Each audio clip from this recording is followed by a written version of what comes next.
Yo, yo, what up, Pete Krampus Carol? Welcome into another show, another beautiful Sunday morning here.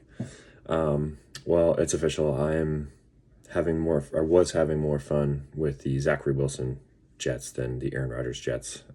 It's pretty sad, but you guys don't care about that. You guys want to hear about your teams. Not even I care about that anymore. I keep telling myself. All right, last week went 4 for 6. It puts me at 50% for the year. I'll try to give myself an extra 8% there. Yeah, I mean, you'd think I could get these picks right this time of year, but I think everything's still pretty up in the air. Some of these trades seem like they're clearing some way for some of the teams, but we'll see. I think for myself, I've been able to personally perfect a roster that, surely going to make those losses hurt even worse. But again, you don't care about my roster. You want to hear about your team. So let's get into these game picks. First up, we got Mike G versus Todd. Todd officially has begun tank mode, but the team still has a little bit of spice to it. So we'll see. Might be ruining some people's playoff hopes. But I do think Mike G's team has enough positive matchups here to take the win. Mike wins.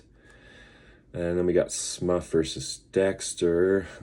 Speaking of tank mode, Smuff started his quite a while ago, well before Todd.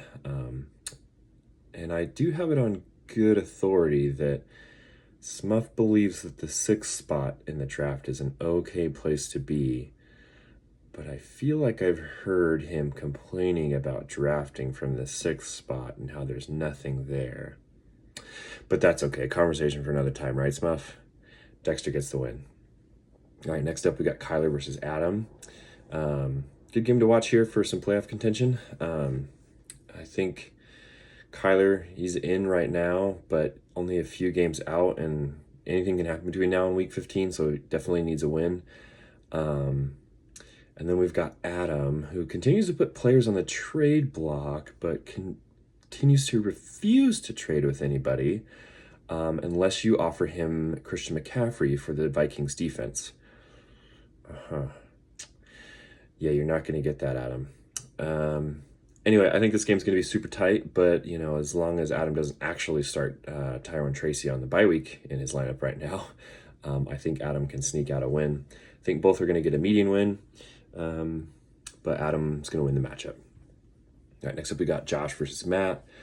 This game feels like it might be pretty low scoring. Only probably Saquon Barkley, who's already put up a nice week, and then Chase probably will go off for Matt's team. Josh currently has a lot of guys with an out designation. He's already got his IR spot filled, so he's got to get that tight end out of there. He's going to have to probably drop somebody. As much as I want to curse Matt and call him the winner here, I don't think I can, so I'm going to go median wins here and Josh winning. Next up, we got Kevin versus Cody. Another interesting game here. Got a lot of Kansas City versus Buffalo action on both sides. Cody, it's never fun when you're rolling out your quarterback against your defense playing each other. But I do think enough of Kevin's guys are in tough spots this week. Cody's probably going to get the win here despite his players not having their best weeks. So say Cody wins. Lastly, myself versus Chase. So I've effectively completely given up on next year and just going all in right now on this year, even 2026 at this point. So fingers crossed this experiment pays off. On paper, this should be pretty straightforward. In a guy off, I think you take my team 10 times out of 10. So I'm going to do that and go that I win over Chase and get one step closer to taking his playoff spot. So sorry about that, Chase. All right, guys, good luck out there this week. Later.